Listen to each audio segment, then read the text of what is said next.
WhiskyJason here, whiskey from the viewpoint of an American over here in Germany, often tasting rare and exotic whiskeys. This is a Germany exclusive from Teeling. It says here Pinot Noir Casks. Now the German word for Pinot Noir is Spätburgunder. Burgunder is a type, Burgundy, Burgunder, and Spät means late. So it's a late harvest red wine from Pinot Noir. Whiskybase 239377.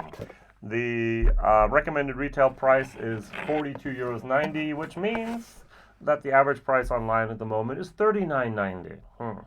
So this was finished in these Suez Pinot Noir casks.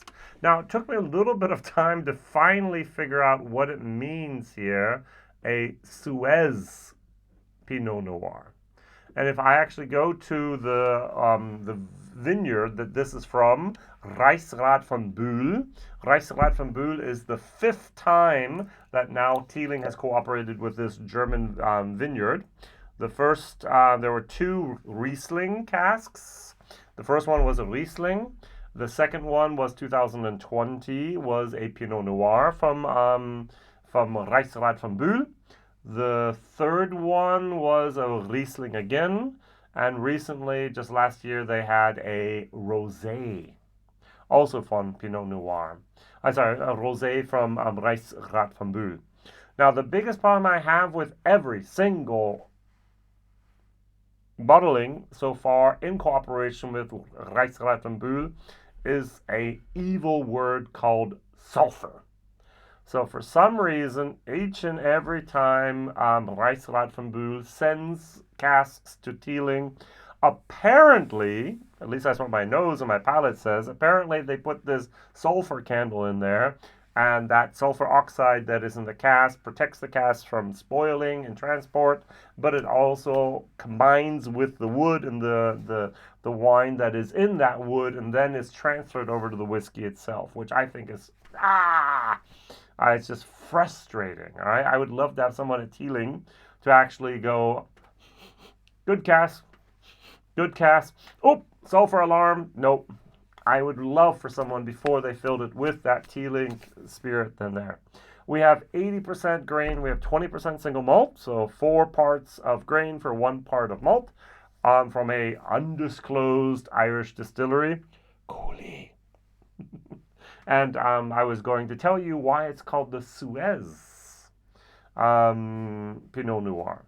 So the edition Suez is the homage for the opening of the Suez Canal in the year 1869.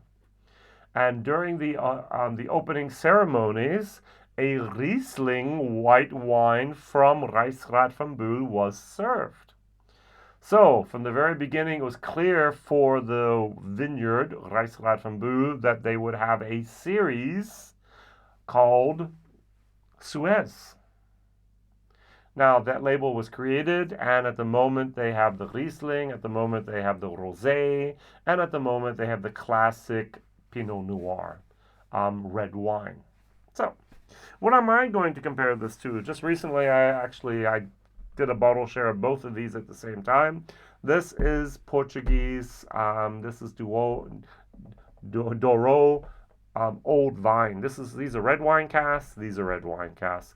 These are from 25-year-old vines. This is from a very, very, very old vineyard here in Germany. 46%. The original price here was around €48.90. Now it's for $39.99. The original price was $42.90. And the price now is $39.99. So these are about the same. Now, I do know that the Old Vine Douro casks are European oak here. And here I have the feeling that the Pinot Noir casks are more of American oak. Might be wrong, who knows. One site, Whiskey.de, actually says that this is a 6-year-old whiskey. That has had a 6-year maturation in ex-bourbon casks, and then a further 30 6 months in Pinot Noir, Pinot Noir Spätburgunder casks from the vineyard Reichsrat von Buhl. That would mean this is a 9-year-old product. A 9-year-old Irish whiskey for 40 euros with a 3-year finish. That's kind of cool. This was 14 months apparently. And they used as well the so-called 6-year-old standard product. So we'll see what happens with these, the standard small batch collaboration here. So the colors, almost identical, not much of a difference. So there's a little bit more of the Pinot Noir, a little bit of redness. There's a little bit more of a peachy moment going on here with the Douro old vines.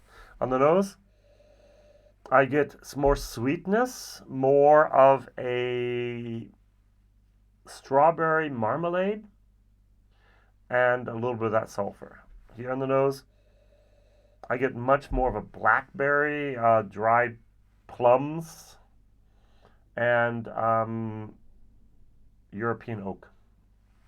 So 46%. Let's try this.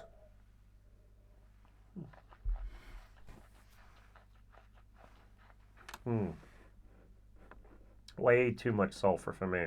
3,816 bottles, 24,000 bottles. This is the world wine. This is a Germany exclusive. There's a sweetness, which I really like, but there's also that sulfur that I really hate. Have I mentioned the word sulfur here?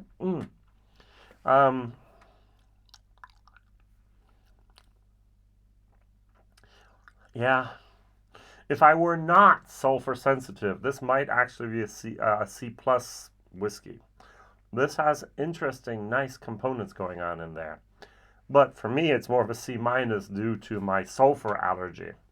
Value for money, 40 euros for this, C minus. It's not wow, but it's, so A, why haven't you bought it? B, buy it. C, you can buy it if you like. D, you don't need to buy it. F, why was it even made? Who knows?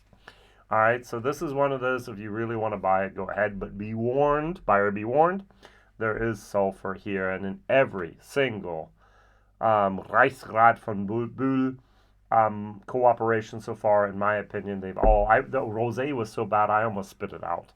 I don't think I've ever had an Irish whiskey with as much sulfur in there as that. Over here is the comparison. This is more unique. How many whiskeys I've had with Pinot Noir?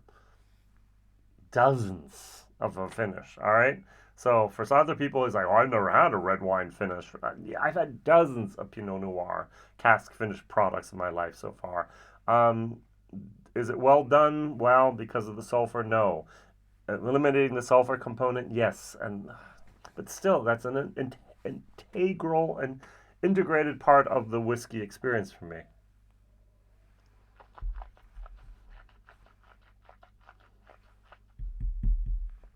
I like this more. This is unique.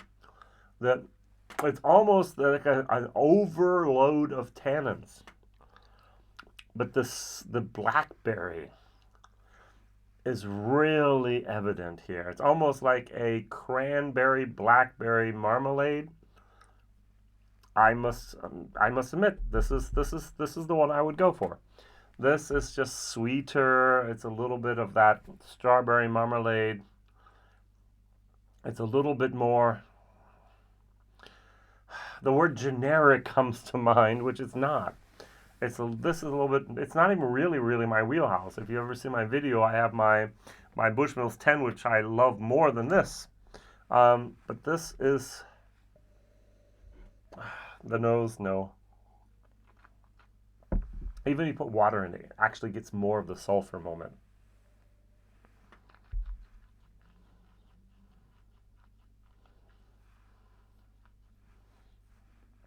This feels a tad bit older.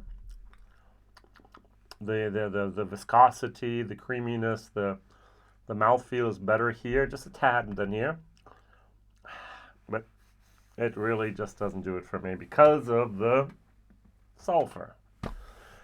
Whiskey Jason here. My question of the day is, what Pinot Noir cask finishes have you had? The second question is, what is your favorite Irish whiskey? Just make it, blow it up, have anything you want. What is your favorite Irish whiskey? Thank you very much for watching, liking, subscribing, telling others, and hope to see you back real soon. Bye-bye.